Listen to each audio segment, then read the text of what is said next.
Alhamdulillahi Rabbil Alamin. Wa bihi nasta'inu ala umurid dunya waddin. Ashhadu an la ilaha illallah wa ashhadu anna Muhammadan abduhu wa rasuluh. Allahumma salli ala Sayyidina Muhammad wa ala alihi wa sahbihi ajma'in. Amma ba'd. Faqad qala Allah subhanahu wa ta'ala fi kitabil karim wa huwa asdaqul qailin. A'udzu billahi minasyaitonir rajim. Bismillahirrahmanirrahim. Ya ayyuhalladzina amanu dukhulu fis-silmi kaffatan wa la tattabi'u khutuwatis syaitan innahu lakum adu mubin. Wahai orang-orang yang beriman, masuklah engkau ke dalam Islam secara sempurna. Jangan Islam pencitraan, jangan Islam karena mau pilcaleg, jangan Islam karena mau pilkada, tapi Islamlah secara benar. Wala tattabi'u khutuwatis syaitan, dan janganlah engkau ikuti langkah-langkah setan, karena sesungguhnya setan itu musuh yang nyata bagi kalian. Dan percayalah Bapak Ibu sekalian, jangan pikir di tengah-tengah kita tidak ada setan di sini. Ajak tapi kili dega agak setan mokoe. Banyak setan di tempat ini. Bukan wujudnya tuyul, bukan wujudnya uka-uka, tapi setan di tengah kita wujudnya dalam keadaan handphone. Itu setan itu. Orang ceramah SMS saja kerjanya. Simpan itu dulu HP-mu cilaka. Kamu mau dulu SMS. Ada juga pura-pura foto.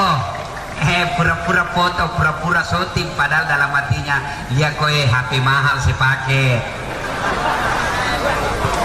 Tadi ada juga ibu kasih bodoh-bodoh saya foto Ustaz. Nah kira kak barangkali anak-anak senyum.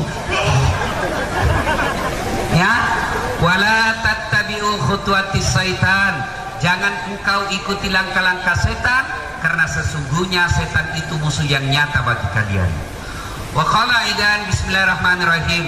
Subhanalladzi asra bi 'abdihi lailam minal masjidil harami ilal masjidil aqsa alladzi barakna haulahu linuriyahu min ayatina ila akhiril ayat. Sadaqallahul adzim. Maha benar Allah dengan segala firman-Nya. Ibu bapak, saudara-saudara sekalian, teristimewa yang kita hormati, Bapak Bupati, Ketua DPRD Kabupaten Indragiri Hilir, yang insya Allah dimuliakan dan dirahmati oleh Allah Subhanahu wa Ta'ala. Kurang lebih 1400 tahun yang lalu terjadilah peristiwa yang sangat luar biasa, yang insya Allah kejadian itu sekali saja terjadi seumur dunia ini. Apa gerangan peristiwa spektakuler itu? Diperjalankan seorang manusia pilihan dari Masjidil Haram di Mekah ke Masjidil Aqsa di Palestina, lanjut ke Baitul Maqdis. Dari Baitul Maqdis naik langit pertama sampai langit ketujuh. Dari langit ketujuh menuju ke Sidratil Muntaha. Dari Sidratil Muntaha menuju ke Mustawa, lanjut ke Sabaha, lalu berdialog dengan Allah. Setelah itu kembali ke muka bumi. Sepintas ini tidak luar biasa. Tapi kenapa ini luar biasa? Perjalanannya sangat jauh. Mabilalah deui. Sementara waktu yang diperlukan sangat ringkas. Hukum fisika mengajarkan semakin jauh perjalanan, semakin lama waktu yang ditempuh. Perjalanan ini sangat jauh, melintasi antar planet, tapi waktu yang diperlukan sangat ringkas.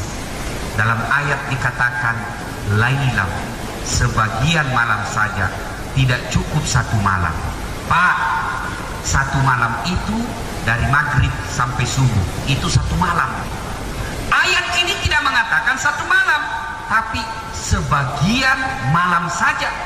Artinya beberapa jam saja. Sementara perjalanannya jauh.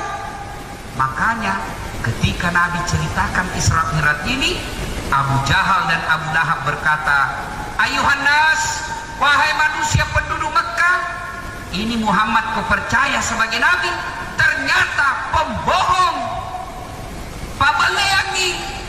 Kenapa? Katanya, "Dede, dari langit kita di malam, hari ini ada lagi di sini." Dekna tamak kelana. Tidak masuk di akal mereka. Kenapa? Saat itu Pak, dari Masjidil Haram di Mekah ke Masjidil Aqsa di Palestina, waktu yang diperlukan kendaraannya waktu itu paling cepat naik onta. Naik apa, Dek? Naik apa? Onta. Waktu itu belum ada Panther, belum ada pesawat. Waktu itu kendaraan paling cepat onta. Berapa lama dibutuhkan dari Mekah ke Palestina? 1 bulan perginya, pulangnya juga 1 bulan. PP 2 bulan. Sementara Nabi bukan cuma dari Palestina, datang juga langit-langit. Nabi bilang tidak cukup 1 malam. Tidak percaya orang. Ternyata mereka lupa bahwa sebenarnya kejadian Isra Mi'raj itu bukan kehendak Nabi, tapi kehendak Allah.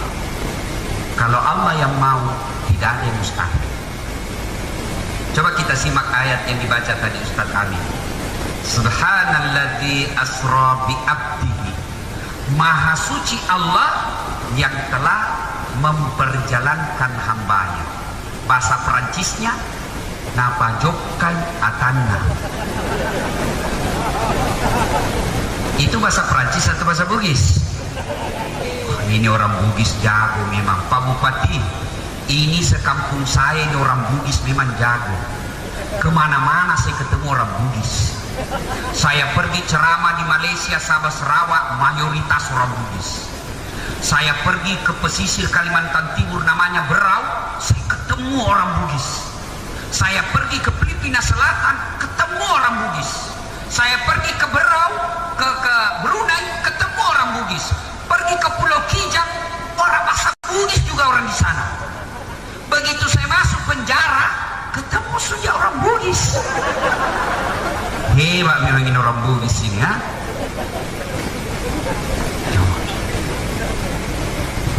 Bahasa Indonesianya, yang telah memperjalankan hambanya. Memperjalankan, beda itu, beda dengan jalan. Ya, memperjalankan artinya Allah yang aktif, Nabi Muhammad terima beres. Contoh, saya diundang sama panitia hari ini, ya. Bang Ali datang jemput saya di Jambi. Ustadz Amin telepon saya. Biar pengusaha mau semua datangkan saya, kalau bukan Ustadz Amin yang telepon saya, belum tentu saya datang. Telepon, sana Ustaz, siap. Karena saya diundang, maka segala keperluan saya ditanggung oleh panitia. Kenapa? Undangan, bos. Saya diundang. Pesawat, penginapan, konsumsi, transportasi, termasuk honor, amplop, tentu dengan isinya. Ya, siapa yang tanggung? Panitia. Demikian juga Isra Mi'raj. Siapa yang undang? Allah. Karena Allah yang undang Nabi, maka Allah yang ngatur semua perjalanannya. Nah, dekna tamak kelena. Saya kasih contoh. Tidak masuk akal, tapi betul terjadi. Kemarin saya diundang juga Isra Mi'raj di Kabupaten Tanah Bumbu, Kalimantan Selatan. Itu ke Tanah Bumbu dari Makassar, naik pesawat dulu dari Banjarmasin, baru ganti lagi pesawat ke Tanah Bumbu Batu Licin.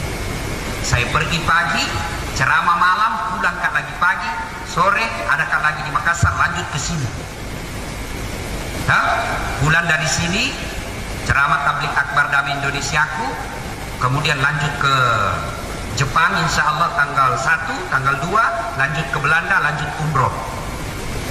Nah, ternyata tanpa sepengetahuan saya, waktu saya pergi Batu Licin, ada semut ikut di kantongku. Tahu semut ibu? Tahu? Beri-beri. Nah, ikut di kantongku.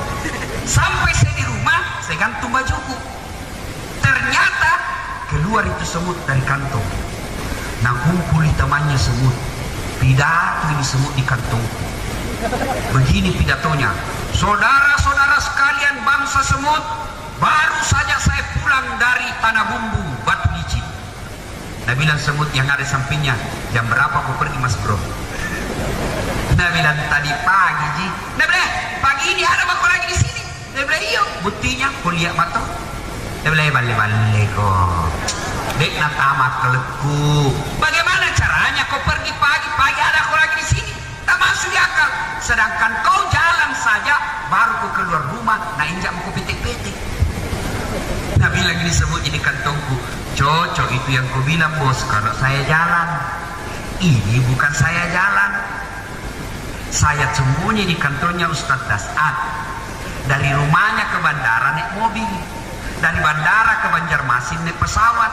Pulang juga begitu. Betul saya tidak pernah tinggalkan kantornya. Betul sembunyi di kantornya. Tapi betul kak juga datang ke Kalimantan. Kalimping nggak aku beli kak. Benar atau tidak? Kalau itu semut mau jalan, tidak masuk akal. Siapa yang jalan?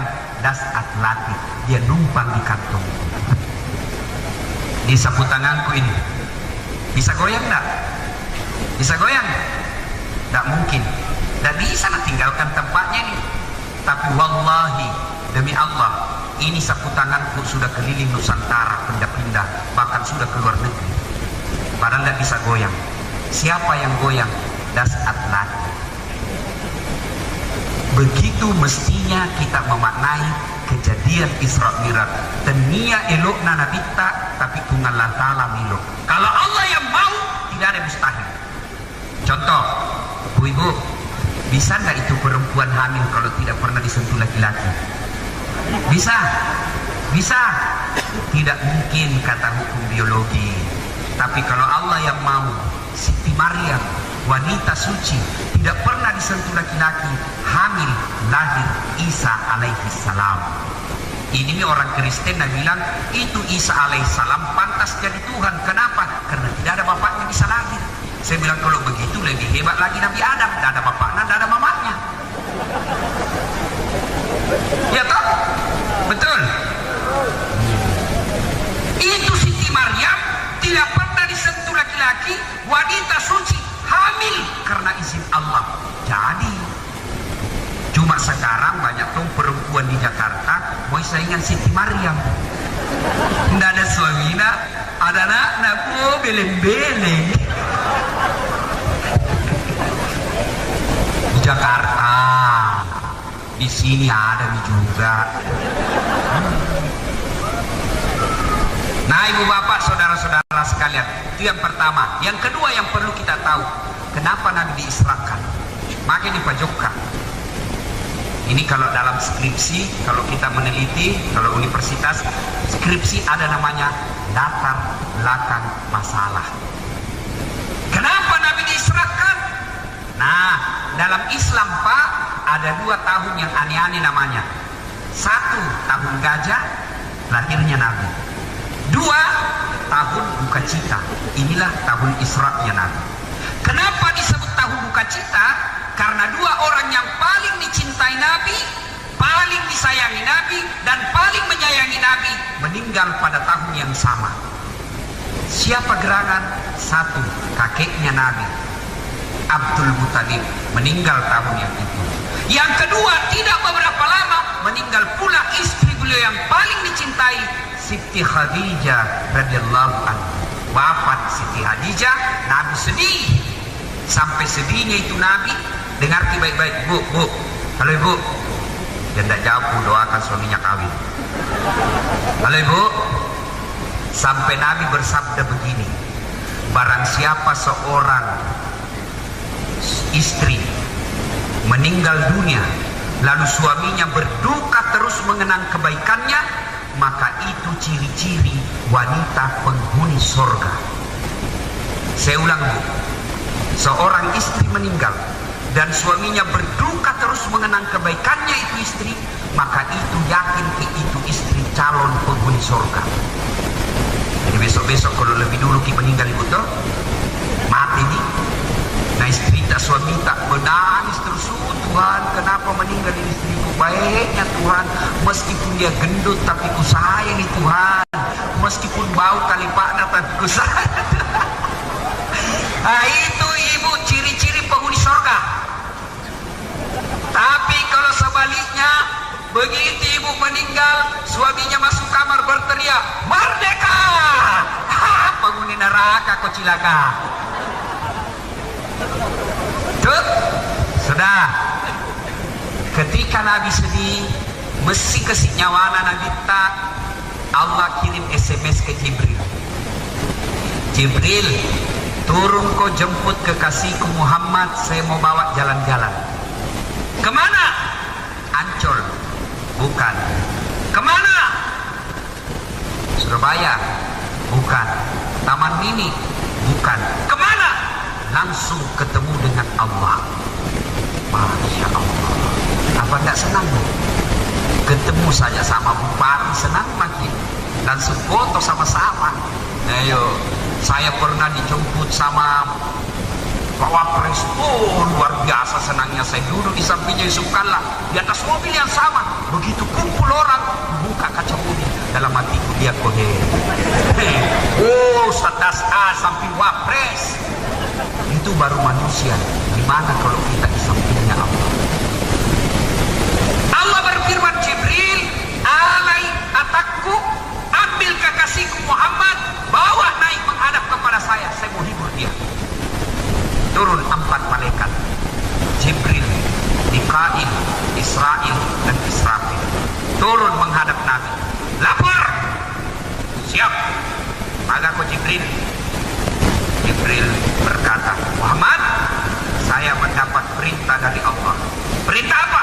Menjemput engkau untuk menghadap kepada Allah. Untuk apa? Saya juga tidak tahu. Yang penting saya diperintah jemput kamu. Bagaimana menurutmu? Siap melaksanakan tugas. Lanjutkan. Pak Bupati yang lanjutkan periode kedua. Ya. Sudah. Naiklah Nabi ke Burak.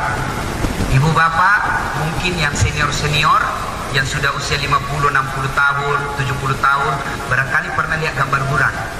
Pernah lihat gambar burak ibu? Pernah? Masih ingat gambarnya apa? Kuda, warna putih, ekornya disibakkan, kepalanya cewek cantik. Itu gambar orang Yahudi yang ingin merusak nama baiknya Nabi. Kenapa?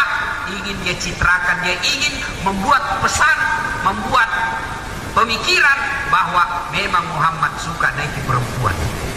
Itu gambar tidak betul. Kalau masih ada di rumah disimpan, bakar itu gambar.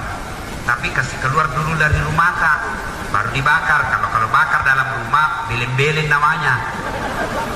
Ya. Nah, naiklah Nabi di atas burak. Bagaimana kecepatan burak? Itu kecepatan burak di mana Nabi matanya tertuju terakhir, di situ sampai kaki depannya burak.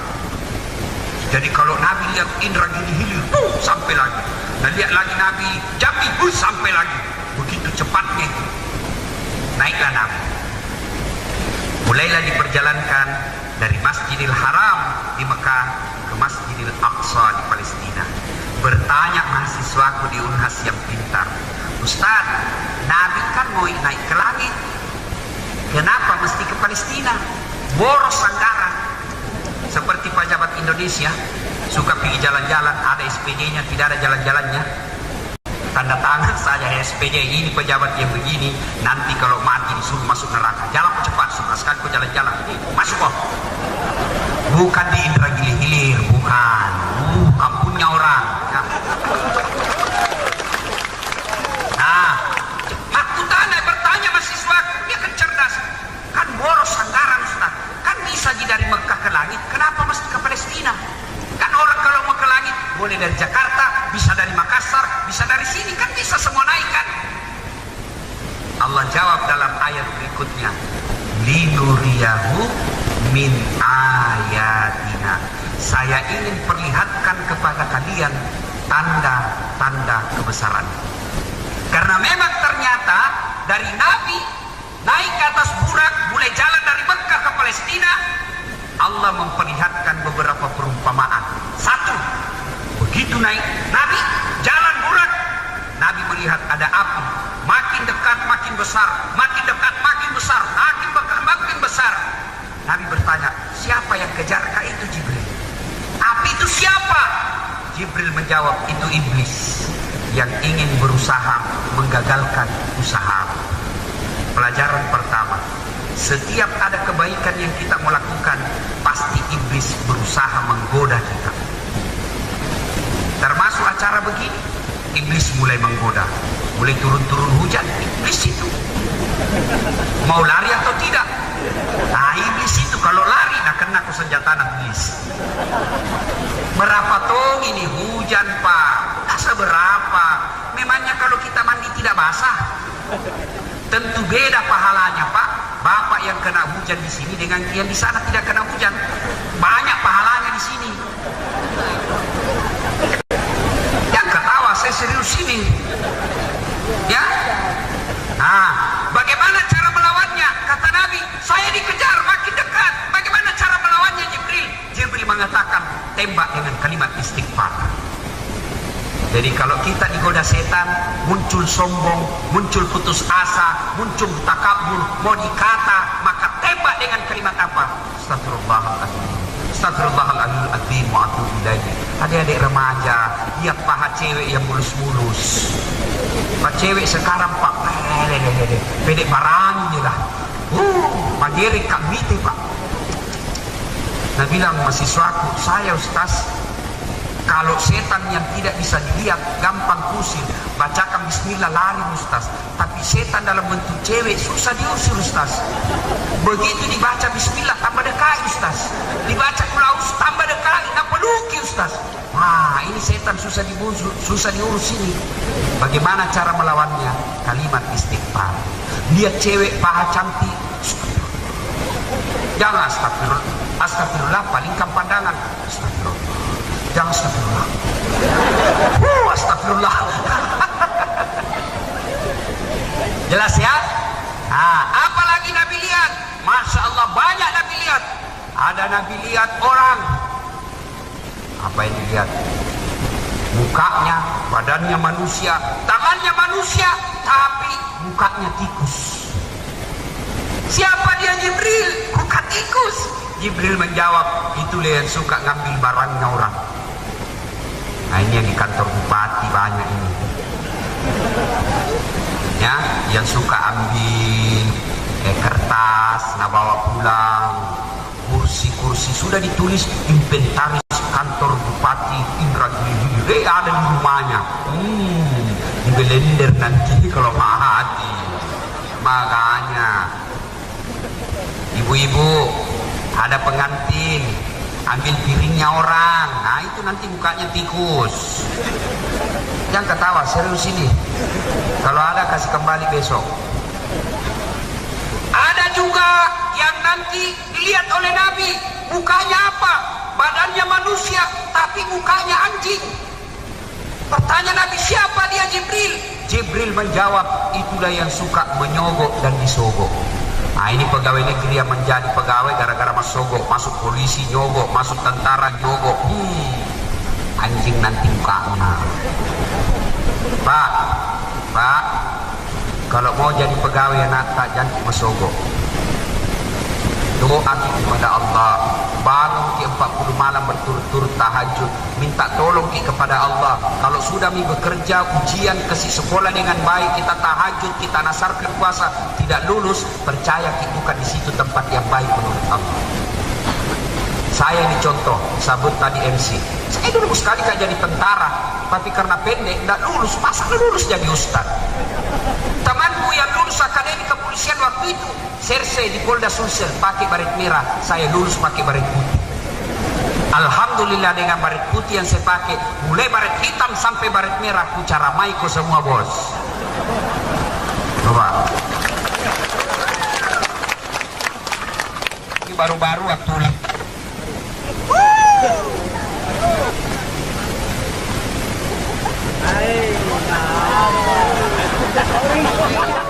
Ya sudah ya.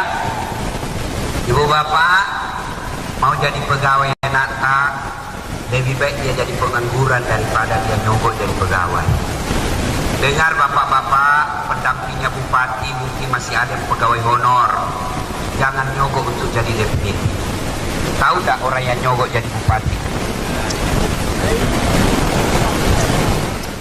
Tahu orang yang nyogok jadi pegawai? Selama dia terima gajinya itu, selama itu dia makan uang haram. Kalau 30 tahun dia jadi pegawai terima gaji, 30 tahun dia kasih makan anak istrinya uang haram. Pantas anaknya tinggi sekolahnya tapi membalik-balik. Anaknya tinggi sekolahnya tapi kurang ngajar. Anaknya tinggi sekolahnya tapi tidak tahu bakti sama orang tua. Kenapa? Uang sogok dia kasih makan. Jelas? Kenapa kita mesti nyogok jadi pegawai negeri? Apa hebatnya itu pegawai negeri? Manandi casing. Gayana gitu pegawai negeri, Pak. Mana ada pegawai negeri tidak ada utangnya di koperasi? Dia makin masuk semua itu SK-nya di bank. Nah bila mahasiswaku itu pegawai negeri tanggal 1 sampai tanggal 10 makannya sari lauk. Tanggal 11 sampai tanggal 20 mulai turun sedikit sarimi. 21 sampai 30 saridon. Oh sakit kepala. Saya tahu Pak, karena saya begitu. Saya ini PNS Pak. Dekpan kecampur lunas agagai. Campur si gaji.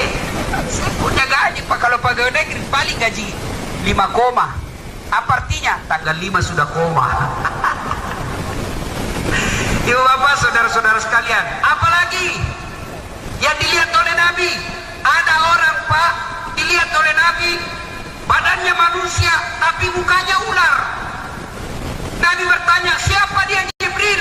Jibril menjawab, itulah orang yang suka menjilat. Di kantor bupati banyak cari muka sama bupati. Iya Pak, siap Pak, siap. Padahal anu salah, siap. Nanti mukanya seperti ular. Cari-cari muka, bukan pak foto ya. Kalau pak foto itu memang cari muka. Masa anak foto kita? Jelas ya? Ada juga kata Nabi dilihat oleh Nabi, badannya manusia tapi mukanya kuda. Siapa dia? Jibril. Jibril menjawab, itu yang suka mendahului imam kalau berjamaah. Imam belum ruku nih. Imam belum naik, saya sudah naik. Nah itu nanti mukanya seperti kuda. Macam-macam dilihat oleh Nabi. Jalan-jalan Nabi, ada Nabi melihat petani. Tahu petani? Tahu? Dia tanam biji. 1 biji. Begitu dia tanam biji, langsung pada saat dia tanam langsung tumbuh. Langsung berbuah. Dan begitu dicabut buahnya, muncul buah baru. Subhanallah. Tanam langsung panen. Ada begitu di sini Pak. Tanam langsung panen. Kalau di Sulawesi tanam gagal panen. Ini tanam langsung panen. Baik kepala Nabi. Jago Nasengero. Hebat Nasengero. Jago. Siapa dia? Jibril menjawab, itulah umatmu, masyarakat Kabupaten Indra Hilir yang rajin bersedekah. Ya. Masuk nih Bang Ali. Tadi 15 juta kita dengar. Itu sudah Pak, Allah ganti itu. Mau punya tumbuhan yang langsung panen? Mau? Allah sudah sediakan ladangnya. Allah sudah sediakan kebunnya. Allah sudah sediakan sawahnya di dunia. Apa sawahnya? Anak yatim. Apa sawahnya? Pembangunan masjid. Apa sawahnya? Janda-janda tua. Bukan janda muda. Kalau muda banyak yang mau tolong. Yang tua-tua ya. Rajin sedekah. Yang kiseke. Pak, Bu, percaya maki, tidak ada orang bangkrut gara-gara sedekah. Ini karena terlanjur disebut tadi sama protokol. Waktu saya menikah itu bukan 2012, 2013 Desember. Ada budaya kita orang Bugis, ada namanya uang panahi. 333 juta, emas 333 gram. 1 unit rumah, 4 kapling tanah, 1 stek berlian. Kalau diuangkan itu lebih 1 miliar. Tapi hebatnya itu mertuaku, dia bilang jangan 1 rupiah pun bawa ke rumah, bawa ke pondoknya, karena istri saya hafal Quran. Tadi menelpon lagi, kasihan dia pergi store hafalannya 30 juz hafal. Saya tidak pernah ketemu sebelumnya, fotonya pun tidak pernah saya lihat. Nanti sudah hijab kabul masuk kamar, saya berdoa mudah-mudahan cantik istriku, mudah-mudahan cantik istriku. Begitu saya lihat, subhanallah, darah karena cantik pak. Nah bilang, bapak ini lebih cantik istriku, urusanku. Wah sudah, dia bilang mertuaku bawa ke pondok. Saya bawalah ke pondok, itu uang 330 juta, 333. Tapi untuk pembangunan kamar belajar. Dia bilang itu Ustaz Arif, pimpinan pondok. Waktu itu dia bilang, subhanallah, baru selama saya jadi mubalik, barusan ada Ustaz menyumbang sebanyak ini. Biasanya kalau menyumbang banyak begini pejabat dan pengusaha, ini kali Ustaz yang nyumbang banyak begini. Padahal dalam hatiku nak terpaksa aja itu. Kan syarat orang Bugis, kan syarat. Sumbang Pak 353 juta. Selesai itu, saya menikah itu tanggal 1 Desember. 21 Desember saya ulang tahun. Datang mertuaku bawakan ke kunci rumah. Hadiah, Ustaz, Anda ulang tahun hari ini kunci rumah. Itu kunci rumah Pak, 2 lantai 13 kamar. Kalau diuangkan itu di Makassar sekitar 7 miliar harganya itu rumah. Subhanallah, saya keluarkan untuk pesantren 333 juta, Allah ganti rumah 13 kamar. Padahal itu saya belum ikhlas. Bagaimana seandainya saya ikhlas? Bapak Bupati, kalau mau terpilih yang kedua kali, jangan pelit.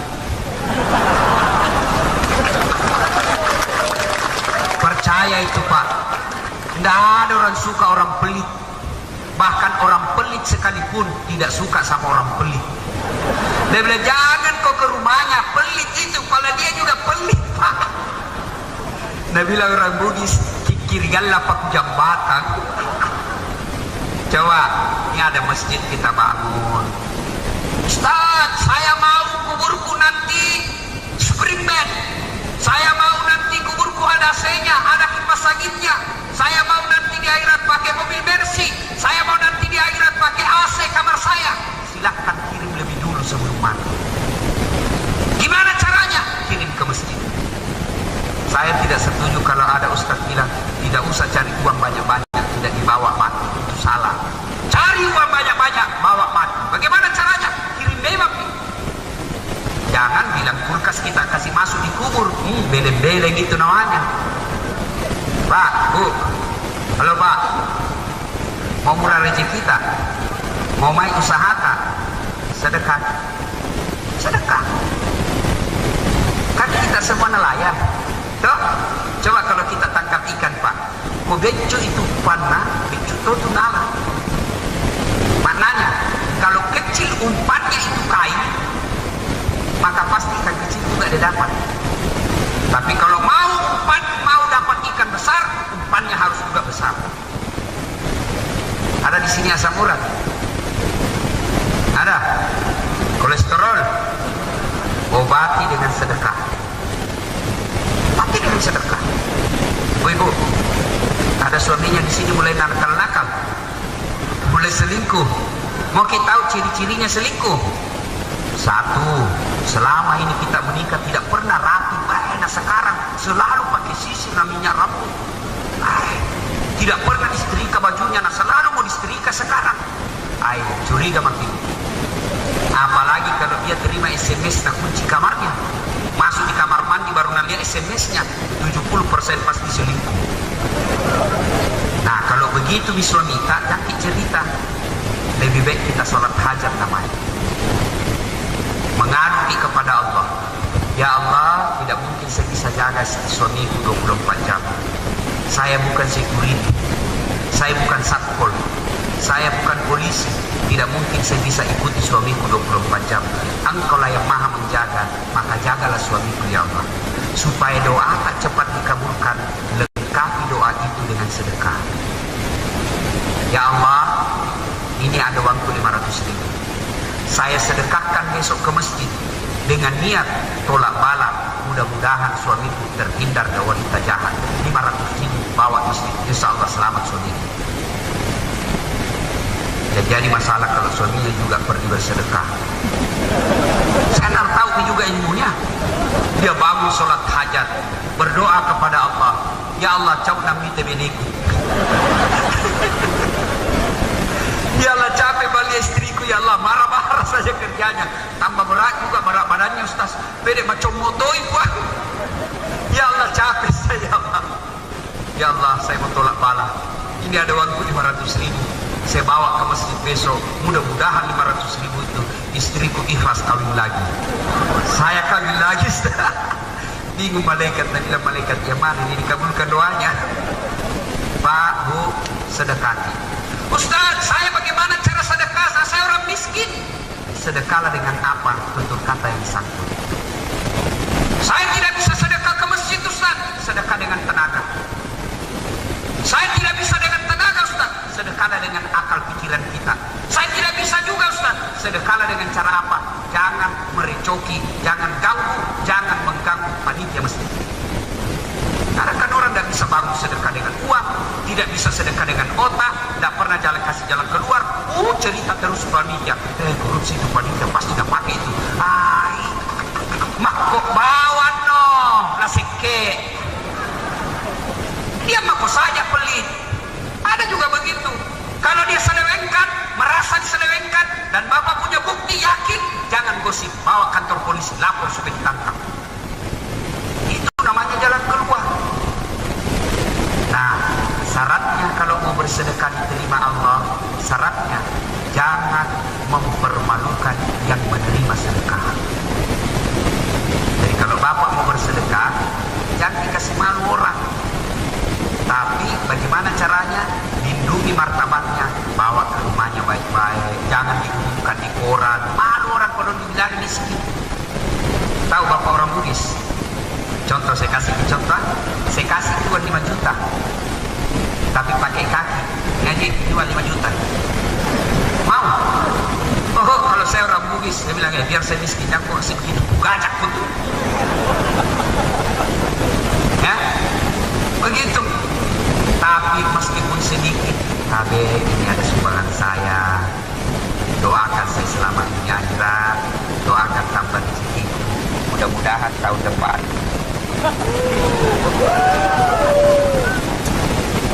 Ya sudah. Nah, banyak dilihat Nabi, tapi waktu yang terbatas. Ya. Nah, sampailah Nabi di Palestina, Masjidil Haram, Masjidil Aqsa. Dari Masjidil Aqsa Nabi ke Baitul Maqdis. Baitul Maqdis Nabi naik ke langit pertama sampai langit ke-7. Di langit ke-7 kemudian Nabi sholat 2 rakaat menuju ke Sidratil Muntaha, lalu ke Masabah, Mustawa dan seterusnya, lalu ketemulah Allah. Lalu melihat Nabi datang, Allah mengucapkan salam. Assalamu alayka ayyuhan nabiyyu wa rahmatullahi wa barakatuh. Nabi menjawabnya, assalamu alayna wa ala ibadillahi sholihin. Ashhadu Allah ilaha illallah. Nabi menjawab, Allah menjawabnya, wa ashhadu annaka ya Muhammad wa rasulullah. Itu dialognya Nabi dengan Allah yang kita baca setiap kita sholat dalam tahiyat. Makanya kalau tahiyat kita jangan buru-buru, baca dengan baik. Ya. Nah, sudah Nabi mengajukan proposal, permintaan. Ya Allah, umatku ini kecil-kecil, umatku ini kasihan pendek umurnya. Bayangkan Pak, bandingkan dengan umatnya Nabi Musa. Nabi Musa itu disunat hitam 80 tahun, umurnya baru disunat. Kalau kita 80 tahun disunat, susah pakai gunting Pak, pakai kampak. Coba. Nabi berkata, umatku pendek umurnya, kasihlah amal ya Allah, kasih oleh-oleh buat umat. Allah berfirman, saya kasih kok oleh-oleh yang tidak pernah kuberikan kepada umat sebelumnya. Apa itu? Sholat 50 kali sehari semalam. Alhamdulillah, Nabi balik turun ke langit ke-7, ketemu Ibrahim. Langit kanan ketemu Nabi Musa. Nabi Musa berkata, "Ana ini kan umat. Apa kau bawakan umatku?" Alhamdulillah, Allah kasih tak oleh-oleh sholat 50 kali sehari semalam. Nabi Musa berkata, "Berapa?" 50 kali sehari semalam. Nabi Musa berkata, "Tidak salah. Tidak mungkin itu mampu kalau 50. Naik kau minta diskon." Naik Nabi minta diskon. "Ya Allah, terlalu banyak." Dikurangi 5. Biar mati lampu, yang penting suara tetap didengar. Ya.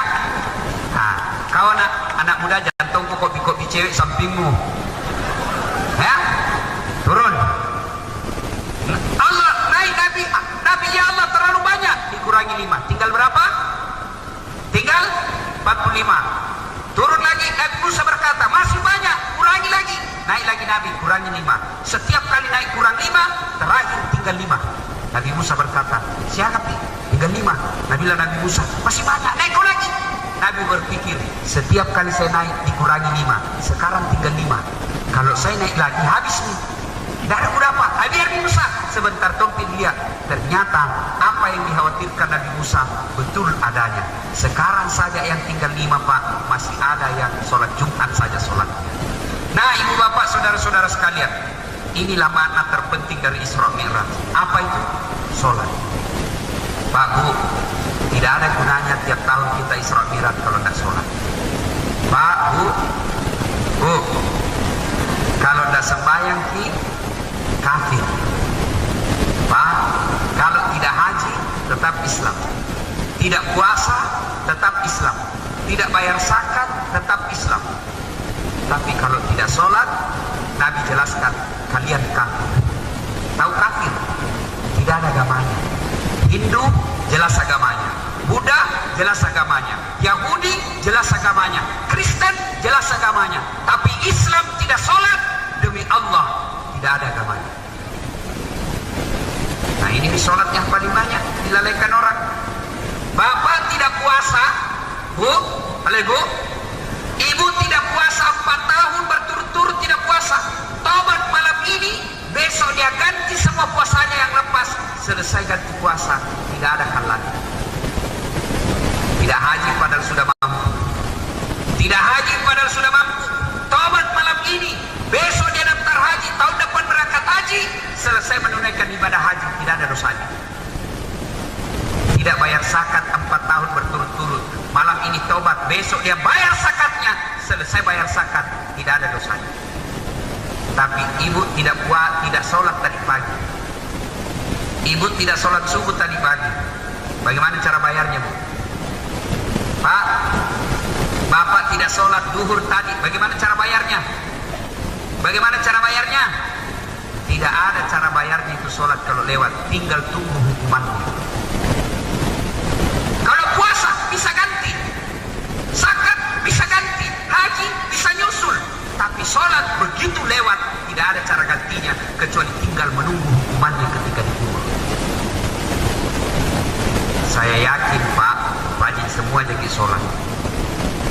Yang jadi masalah kadang-kala kita tidak sholat kalau kita tangkap ikan.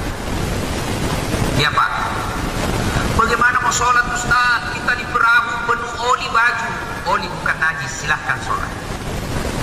Bagaimana mau sholat, Ustaz? Kita di tengah lautan, tidak ditahu kiblat, silahkan menghadap ke matahari terbenam.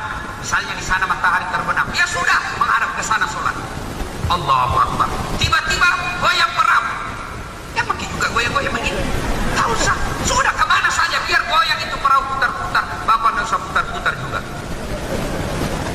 Jelas, jelas, jelas. Sembahyang. Kalau tidak sholat, tidak ada gunanya. Saya tanya lagi. Biasanya kita kerja ini tujuannya apa? Menjadi nelayan, tentara, polisi, bupati, anggota DPR. Apa tujuannya? Supaya baik-baik dunia tak. Lalu siapa punya dunia? Siapa punya dunia? Allah. Artinya tidak mungkin dikasih di dunia kalau Allah kita jauh. Tidak mungkin kita punya dunia bagus kalau Allah kita hindari.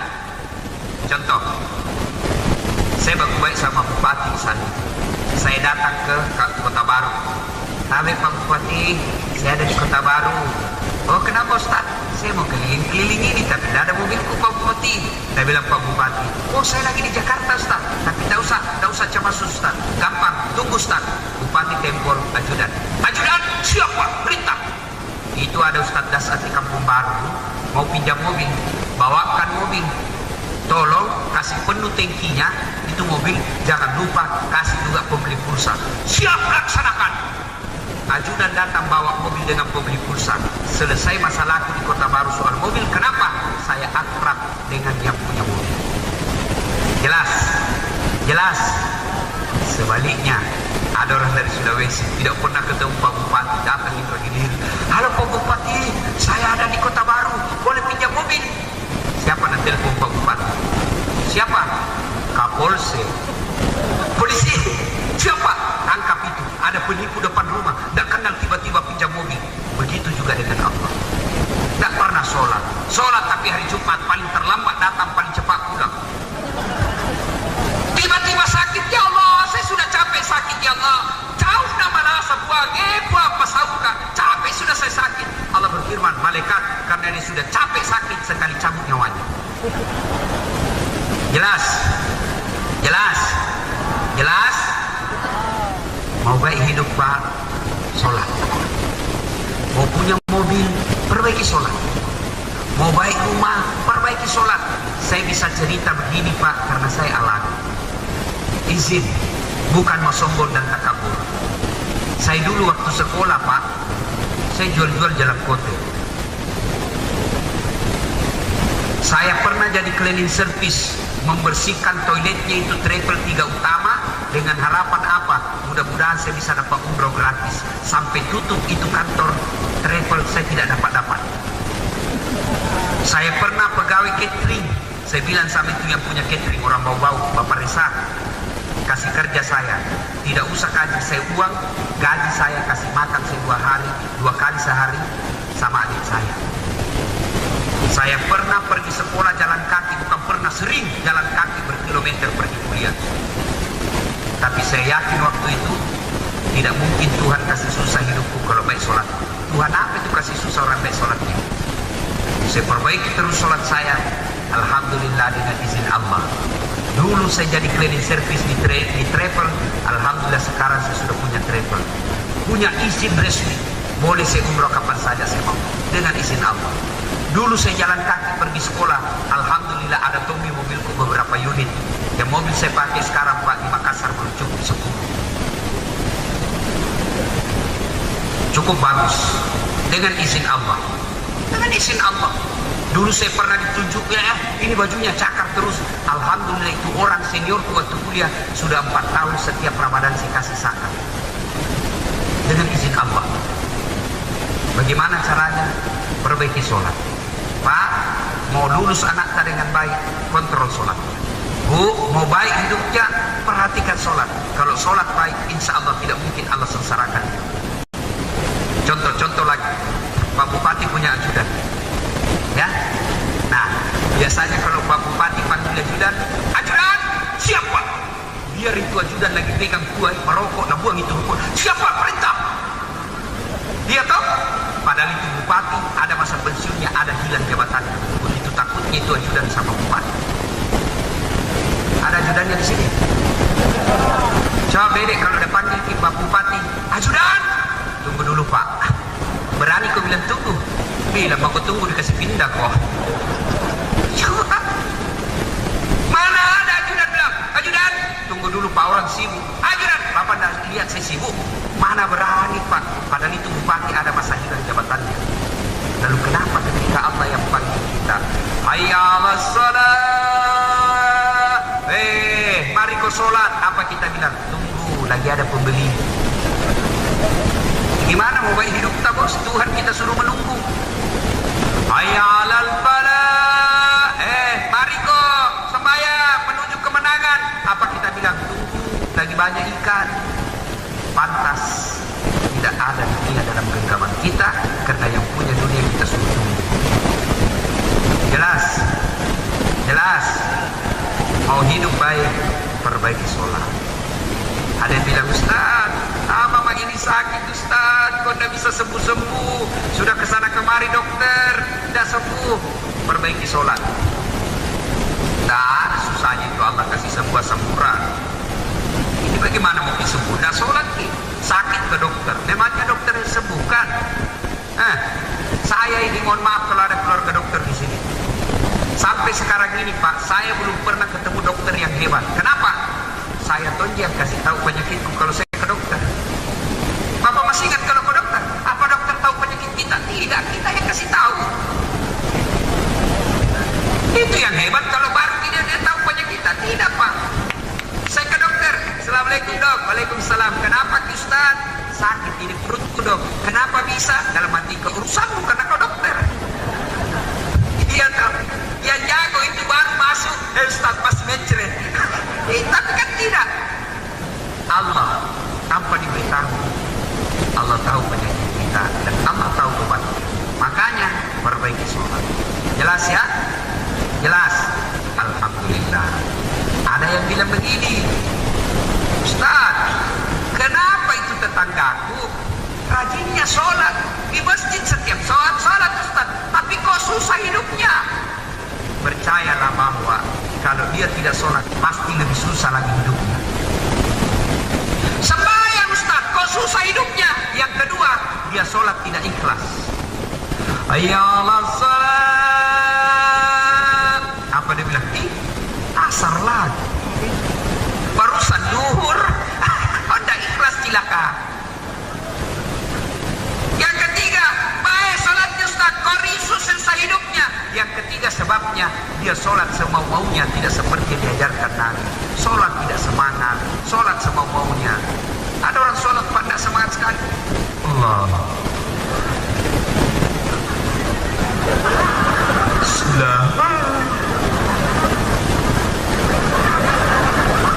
Malik yom. Ya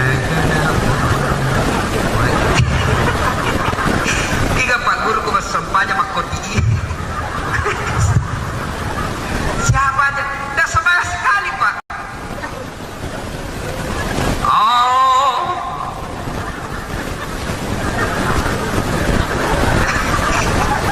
siapa ajar sholat kok pakai keju-keju?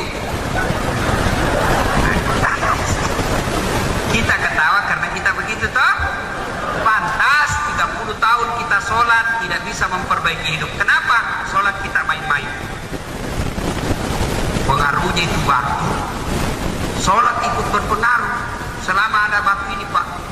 Allah. Oh dilihat cincinnya, Nabi orang belakang. Iyo aki. Tiga Pak guru kok. Jelas ya? Jelas? Ya? Perbaiki sholat. Perbaiki sholat. Sampai ibu-ibu di Makassar Majelis Taklim ada tanyakan, Ustaz, boleh orang sholat tidak pakai BH? Saya bilang, kenapa bisa ibu? Dia bilang, panas Ustaz. Saya bilang, boleh, tapi bayangkan itu kalau ruku di sujud, tak lempar-lempar.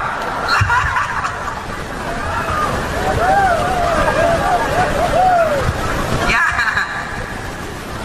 jelas.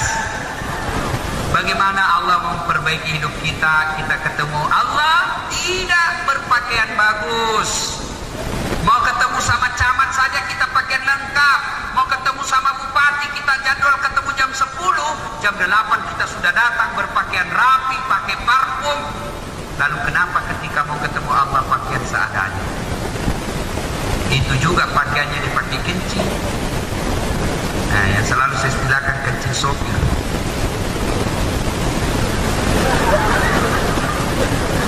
Masih ada satu dia tetes nadapte saja. Mana mudapte cilaka. Nah, bapak yang suka kencing berdiri, kena celananya, kena sarungnya satu tetes saja, kena kencing. Demi Allah tidak sah sholat. Kenapa? Ada najis di pakaian sholat.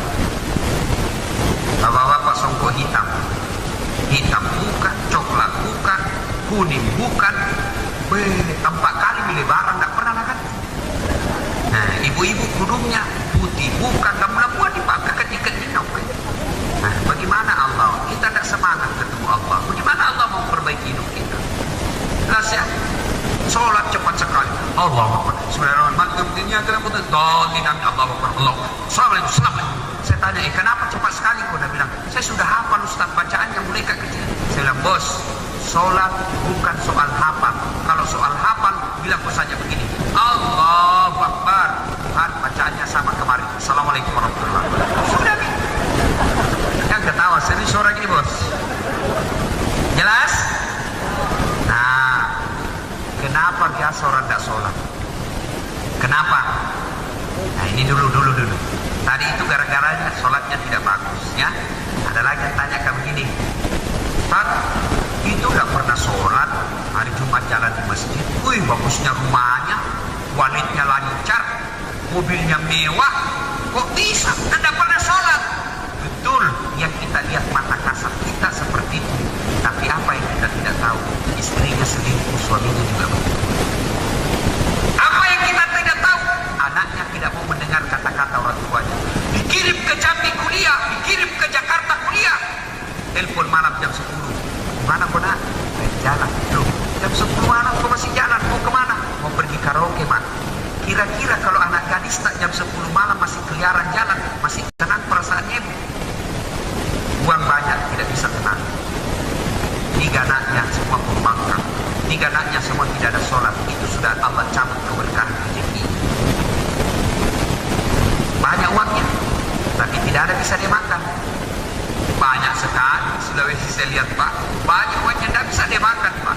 Dilarang makan nasi. Bayangkan kalau nasi dilarang dimakan, apa enak dimakan kalau tidak ada nasi? Saya di perut bugis, biar makan roti 1 karung, kalau bukan nasi tidak goyang perut. Dilarang makan nasi, dilarang makan garam, dilarang makan gula, dilarang makan daging, dilarang makan yang penis-penis, dilarang makan berlemak. Apa enaknya makan? Begitu berhadapan meja makan, apa mungkin? Asam urat, kolesterol, ginjal, lemak. Apa bisa dimakan? Ubi rebus, buahnya 5 miliar, tidak ada bisa dimakan. Beleng-beleng. Begitu dia pensiun ke dokter, apa dia bilang dokter? Pak, besok yang ini karena bapak selama ini tidak pernah kena matahari, dia nak terus di rumah, mobil tidak pernah kena matahari. Mulai besok bapak pergi keliling komplek ini, jalan-jalan di dekat rumah, mulai jam 9 sampai jam 10. Jangan pakai baju, Pak, sampai kena matahari kulitnya. Pakai celana pendek, jangan pakai sendal, jangan pakai topi. Jalanlah dia, kasihan berkeringat, pakai celana pendek saja, tidak pakai baju, tidak pakai sendal. Apa bedanya sama gembel? Mobilnya miliaran tapi tidak bisa dinikmati. Baru 10 menit di atas mobilnya, apa dia pikir? Mati, kiri kanan, matiku. Reng, masih mati nih. Pacal lah mana nih? Itu kalau tidak beres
mata. Ular kobra yang satu kali patung 5 menit kemudian mati orang. Itu ular kobra. Bagaimana kalau mati lampu tiba-tiba ada ular masuk? Pada saat mati lampu rumah masih lebar, masih bisa dilari, masih bisa diambil HP untuk jadi senter, masih bisa kita teriak, "Woi, bari bola, turungi kangkau ular, ular, tolong saya." Masih bisa diambil batu lempar dia, masih bisa diambil parangi dia. Tapi bagaimana kalau kita sudah dibungkus kain kafan? Tidak bisa makin goyang. Diikat kepala, diikat kaki, ditindis tanah. Gelapnya bukan 1 jam, gelapnya selama-lamanya. Lalu datanglah makhluk yang bernama Asi, suhunya Al-Ukhra. Lalu orang mati berkata, "Man anta, siapa kamu?" "Sayalah ini sholatmu yang kau tinggalkan selama ini." Ekornya cuma 1 tapi kepalanya tidak bisa ditutup. Lalu berkatalah sang jenazah, "Apa tugasmu?" "Saya disuruh Allah untuk melilit kamu, menyiksa kamu sampai datangnya hari kiamat."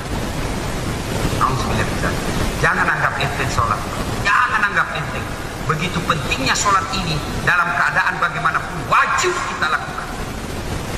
Saya ulangi, begitu pentingnya sholat ini, dalam kondisi keadaan bagaimanapun wajib laksanakan. Beda haji. Haji tidak mampu, boleh tidak haji. Puasa tidak mampu, boleh tidak puasa. Tapi sholat tidak ada rasa. Bagaimana mau sholat, Ustaz? Saya sadiawan, saking gigiku. Silakan salat sadiawan. Ya Allah. Ya Allah. Malik jauh. Nah, tahu Tuhan bila sakit gigi kita. "Ustaz, bagaimana mau sholat, Ustaz? Saya tidak bisa berdiri." Silakan dulu pakai kursi. Allahu Akbar. Allahu Akbar. Allahu Akbar. Sujud. Allahu Akbar. Ini namanya salat dulu. Tidak bisa saya dulu, Ustaz. Ada bisu di pantatku. Balik. Misalnya di sini kiblat, kepala tak di sini, kaki tak di sini. Allahu Akbar. Tangan namanya sholat baring. Tidak bisa baring, Ustaz. Silakan sholat pakai syarat. Mana itu? Tinggal matanya dikasih goyang begini, Pak. Allahu Akbar. Allahu Akbar. Tangan sudah tidak bergerak. Tidak bisa juga, Ustaz. Sholat dalam hati. Mana namanya sholat dalam hati? Seluruh bacaan sholat dalam hati dibaca. Jadi kalau ruku, Ustaz, sudah tak usah goyang-goyang. Bayangkan saja lagi ruku, baca doa ruku. Namanya sholat dalam hati. Tidak bisa juga sholat dalam hati, Ustaz. Bungkus baik-baik, kain putih, bawa dikubur.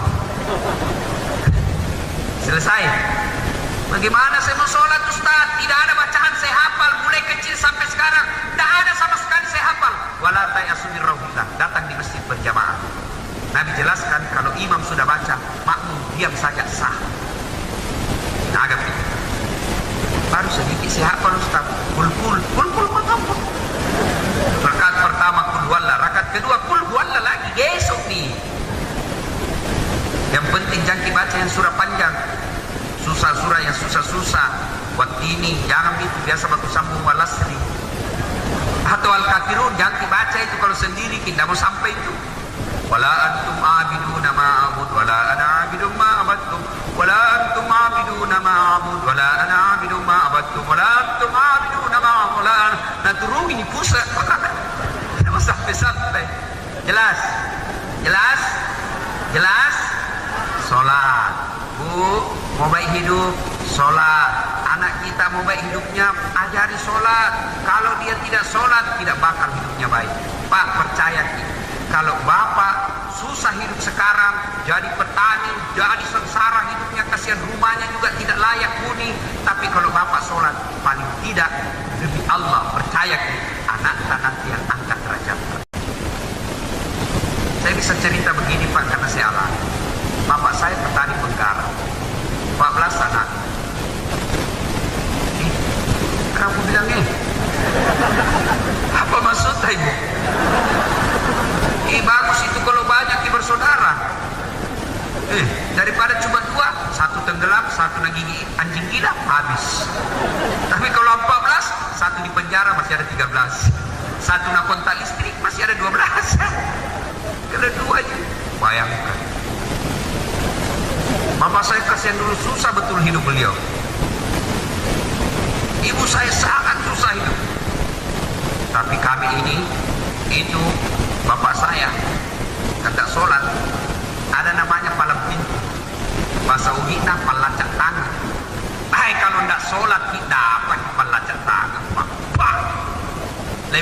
pukul kau daripada kau dan saya masuk neraka. Tapi anak-anak sekarang Pak dipukul, nah lapor ke polisi. Apa nak bilang kekerasan dalam rumah tangga?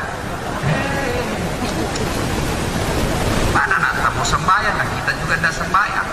Sembahyang kok, tak sembahyang kok. Nah bilang anak-anak kita iya. Apa kita mau bilang kalau kita tidak sholat?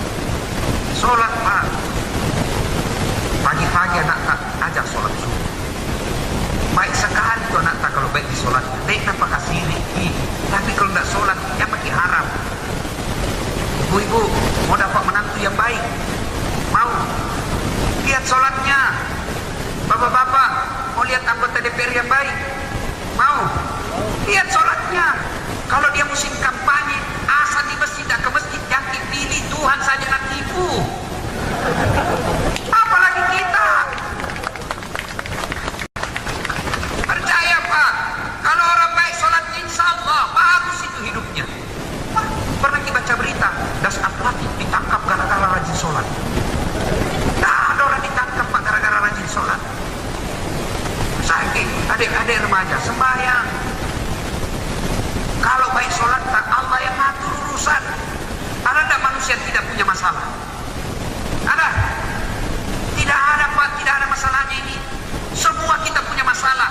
Bapak, istri cantik. Kita kira itu istri cantik tidak ada masalah. Pak, istri cantik Pak nagoda orang. Apalagi kalau suaminya jelek, Pak lebih masalah lagi. Istri cantik masalah. Nah bilang temanku, berarti bagus kalau istri jelek.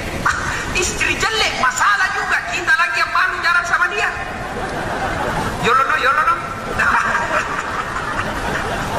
Coba, istri cantik masalah, istri jelek masalah juga. Coba, waktu kuliah apa masalah? Mau sarjana. Sudah sarjana selesai masalah? Tidak, mau jadi pegawai. Sudah pegawai selesai masalahnya? Belum, mau toki jadi kepala bagian. Sudah jadi kepala bagian selesai masalahnya? Belum, mau juga kepala dinas. Sudah kepala dinas selesai masalahnya? Belum, mau juga jadi sekda. Sudah jadi sekda selesai masalahnya? Tidak, mau jadi bupati. Sudah jadi bupati selesai masalahnya? Belum, mau 2 periode dong. Dan itu tidak dilarang dalam agama. Alhamdulillah. Tuhan kita tidak bisa suruh sekolah tinggi-tinggi ketika ada masalah. Dan saat ada masalahmu jadi camat kau dulu baru selesai. Gaji ada masalahmu, kau jadi profesor dulu baru bisa selesai masalahmu. Kau jadi bupati dulu baru selesai masalahmu. Tidak, Allah tidak suruh itu. Allah cuma berfirman, ada masalahmu, ista'inu bisabri wassalah. Sabar aku pada cengi sempayammu yang mengurus masalahmu. Itu janji Allah, bukan janji caleg. Kalau caleg Pak, waktunya pencalekan, nak kasih di semua kartu nama. Nih, hubungi saya kalau ada masalah. Pilih saya, ada masalah hubungi saya. Begitu terpilih, nak ganti nomor teleponnya. Bukan yang di lagi hilir, bukan. Di provinsi lain. Kalau Allah Pak, apa nak janjikan di Allah pasti terkabul. Ada masalah sakit kah itu, anak kah nakal, mau kaya kah, mau sukses urusan, mau bagus pekerjaan, Allah cuma minta ista'inu bisabri wassalah. Sabar kalian, perbaiki sholatmu, saya selesaikan segala masalah. Jelas ya? Perbaiki sholat. Nah ibu bapak saudara-saudara sekalian, hukuman orang tidak sholat. Yang kedua kalau kita mau tahu, batas antara kekafiran dan keislaman kita dengan kata Nabi adalah sholat. Dalam Al-Quran, Al-Fat Allah jelaskan, Muhammad Rasulullah walladzina ma'ahu asidda walal kuffar ruhama'u bainahum tarahum ruk'an sujada. Tanda umat Muhammad itu kalau dia mengaku Islam, kamu lihat mereka ruku dan sujud. Kalau kita sudah sholat, alhamdulillah. Tapi tingkatkan dengan cara apa? Rajin berjamaah di masjid. Setiap tadi alhamdulillah sholat maghrib tadi Pak, hampir penuh masjid. Luar biasa. Sini saya tahu rajin berjamaah di sini orang Pak. Apalagi kalau subuh, baik penuh di dalam Pak. Sampai di luar, tidak ada di dalam. Dan di dalam kalau subuh, orang tua yang sudah sakit-sakit, lomba balik amat itu masjid Pak. Kau subuh Pak, kau malasa mana ilalat Pak. Sudah pensiun, tidak ada anak muda. Sholat berjamaah di masjid. Itu enaknya berjamaah Pak. Berjamaah satu, melangkah kaki kanan kata Nabi, catat satu pahala. Melangkah kaki kiri, gugur dosa kecilnya. Jadi kalau rumah tak dari masjid 300 meter, PP 600 meter. Langkah kaki kanan satu pahala, langkah kaki kiri gugur dosa kecilnya. Bagaimana kalau naik motor Ustaz? Rodanya dihitung kali 2. Bagaimana kalau naik mobil? Alhamdulillah 4 rodanya dikali 4. Itu satu. Yang kedua, pahala berjamaah. Kalau dia ke masjid, seluruh materi yang kita lewati, aspal, pagar, tembok, dinding, itu semua jadi saksi nanti di akhirat. Dia akan berkata, ya Allah, dan kau masuk, dia kasih masuk dia neraka, masukkan dia surga, saya saksinya. Dia datang berjamaah di masjid. Itulah sebabnya kita disunahkan kalau sholat di masjid sunnah 2 rakaat pindah tempat, 2 rakaat pindah lagi. Supaya apa? Supaya banyak saksinya. Itulah juga sunnah oleh Nabi. Kalau kau ke masjid lain jalanmu, waktu pulang lain juga jalanmu, supaya tambah banyak saksi. Tapi jangan salah paham. Mentang-mentang sudah dengar begini, dia ke sana dulu, ke sana lagi, ke kampung baru lagi, kota baru lagi, baru datang ke masjid. Selesai orang sembahyang, boros warga datang. Nah, apalagi keutamaan berjamaah. Kalau misalnya kita ke masjid, tiba-tiba hujan gerimis, basah baju, itu nanti yang basah baju kita, nah lindungi kita nanti agar kita tidak disentuh api neraka. Jadi jangan makin cemas kalau basah baju kita ke masjid. Jangan juga mentang-mentang sudah dengar begini, nah paham salah. Begitu mau hujan, nah tunggu hujan keras. Begitu hujan keras, baru dia jalan. Itu namanya bele-bele. Jelas? Apalagi enaknya berjamaah. Itu kalau berjamaah Pak, insya Allah pasti diterima sholat. Kenapa? Salah imam, makmum yang dinilai. Salah makmum, imam dinilai. Salah imam, salah makmum, saf dan jamaahnya dinilai. Apalagi hebatnya berjamaah, di masjid lebih khusyuk. Kalau di rumah, begitu takbir, langsung dilewat kucing. Naik di meja, lupa tutup. Ikan baru digoreng, pasti tidak khusyuk lagi. Terpaksa dibahas, Allah Akbar. Sudah baca Al-Fatihah, langsung baca Qul a'udzu birabbin nas. Qul a'udzu birabbin nas, Malikin nas, Ilahin nas. Salat sambil usut tikus Pak. Coba. Banyak gangguan. Kalau di masjid lebih khusyuk. Apalagi Pak, kalau di masjid kita bisa doa bersama. Barangkali di rumah susah berdoa, barangkali kita tidak berdoa, tidak tahu berdoa. Tapi di masjid ada imam, ada alim ulama yang memimpin doa.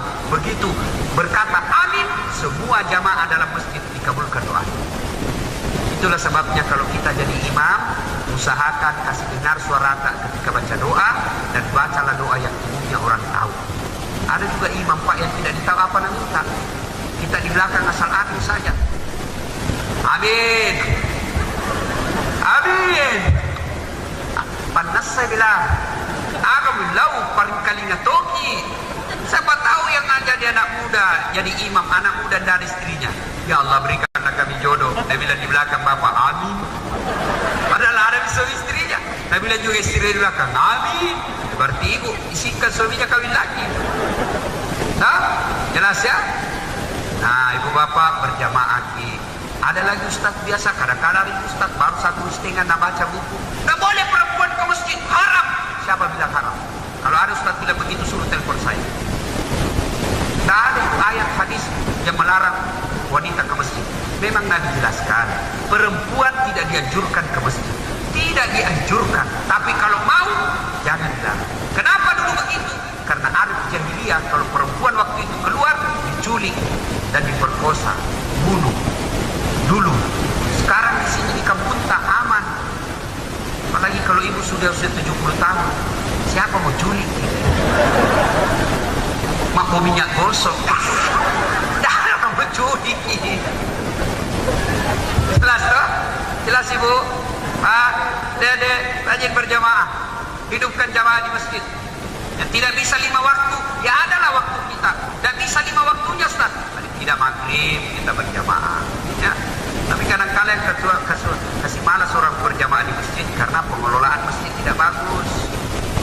Sound sistemnya jelek. Allahu Akbar, langsung story. Kok diperbaiki? Sudah ditakdir, terpaksa si tahan dengan orang. Begitu assalamualaikum, Nabi lagi udah memang tadi kasih baik. Dan bagaimana orang ke masjid? Yang ceramah juga mulai salam pertama sampai terakhir neraka terus dan cerita. Kau bakal masuk neraka, tusuk pantatmu, jangan lehermu, tusuk telingamu. Nabi bilang anak muda jauh mesti kita takut. Ada orang mau masjid. Ya, karpetnya busuk. Begitu kita sujud pasir melengket, bau kayak kucing, tidak pernah dicuci. Ini bagaimana orang mau ke masjid? Panas komik. Ya. Di masjidku saya di Makassar Pak nyaman. Penceramahnya sebelum ceramah saya sudah kasih dulu. Belum biceramah aku kasih memang honornya. Imamnya penghafal Quran, belikan motor, saya bikinkan kamar yang bagus. Penceramahnya yang bagus, sound sistemnya baik. Akhirnya apa? Orang ramai ke masjid merasa tenang, nyaman. Ya. Usahakan ini masjidnya begitu supaya nyaman orang. Ini masjid saldo kas 30 juta. Begitu mau berwudu tidak ada tempat kencing. Kenapa tepuk tangan? Ada begitu? Ada? Jangan dicerita salah. Diskusi. Jangan diserang orang. Karena itu namanya panitia masjid, Pak, pekerja sosial. Tidak ada gajinya. Yang punya waktu, punya makmum, lihat silakan kita kerja sama-sama. Dan bayangkan Pak, rumahku saja kita urus, saya senang, apalagi rumahnya Allah. Ibu bapak, saudara-saudara sekalian, hidupkan sholat berjamaah. Ya, tidak bisa ke 5 waktu, ajak anak-anak ke masjid, anak istri ke masjid. Insya Allah hidup kita akan lebih bagus. Bapak ibu saudara-saudara sekalian, sebenarnya banyak yang ingin kita sampaikan, tapi waktu yang terbatas. Ya. Kenapa ibu? Belum puas? Belum puas? Memang saya bukan laki-laki pemuas. Terus menghina ini Pak Bupati. Nah kira tukang parkir. Terus. Ustaz ini bos, bukan tukang parkir. Insya Allah lain waktu ya. Lain waktu. Berterima kasih kepada Pak Bang Kali. Ya, semua panitia yang mengundang saya datang ke tempat ini ya. Mudah-mudahan umur panjang kita bisa ketemu lagi. Sebelum saya akhiri, saya mau tanya dulu. Tolong dijawab dengan jujur. Ibu bapak ada HP-nya? Ada ya? Nah, biasa itu HP Pak kalau dipakai terus kenapa? Kenapa baterainya? Lowbat. Biasa itu kalau lowbat baterainya HP diapain? Cas. Kalau di lowbat tidak dicas, akhirnya apa? Matol, mati total. Kalau dia sudah mati total, biar pulsa 10 juta nggak bisa dipakai. Jelas? Dicas full, masih bagus HP-nya. Cas 1 jam masih lowbat, cas 2 jam masih lowbat, cas sampai pagi masih lowbat. Berarti HP-nya sudah rusak. Jelas? Alhamdulillah. Jauh-jauh saya dari Sulawesi, saya sudah cas makin lebih 1 jam. Ya, saya sudah cas imanta lebih 1 jam. Kalau sudah didengar ceramah ini, rajin makin sholat, mulai makin bersedekah, pergi berjamaah di masjid, kita tidak kurang ajar lagi ngomong, berarti bagus di hatinya. Ya, casnya baik. Kita sudah masuk dalam kategori Al-Quran. Bismillahirrahmanirrahim. Innamal mu'minuna alladzina idza dzukirallah wajilat qulubuhum. Tanda orang beriman itu firman Allah, selesai mendengarkan dakwah bertambah imannya, ini bagus. Sebaliknya, selesai kucas 1 jam lebih, kuceramai lebih 1 jam, tapi tetap tidak sholat, tetap kasar, tetap pelit, bahkan dia bilang tantenton janjenjong, tagi tamulut, tagi takut, jam-jamku, minta topi na witai. Berarti sudah rusak hatinya, sudah rusak HP-nya itu. Inilah yang disindir dalam Al-Quran. Bismillahirrahmanirrahim. Wa tawa'un alaihim a'anzartahum am lam tunzirhum la yu'minun. Mati nih hatinya. Kau sampaikan ayat Allah, you nasihati atau tidak, kau dakwai atau tidak, sama saja mereka tidak akan beriman.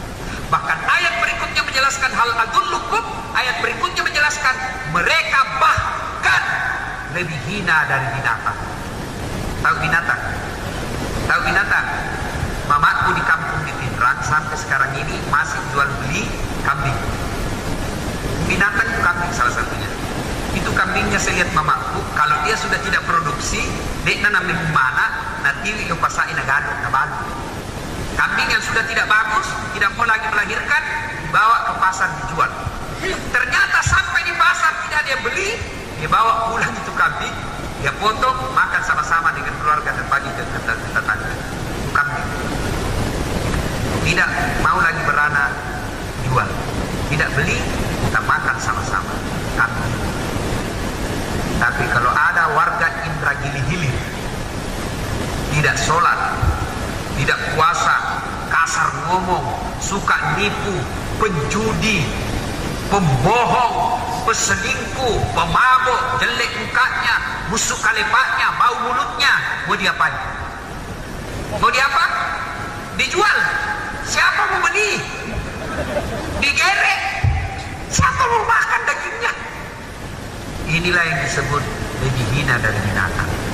Saya datang di tempat ini berbagi ilmu, ngecas Bapak Ibu sekalian, dengan harapan bulan dari sini baterainya full kembali dan lebih bagus lagi. Amin. Inilah tausiah kita, mudah-mudahan ada manfaat. Saya luruskan tadi, Pak MC, gelar saya bukan SPDI, bukannya.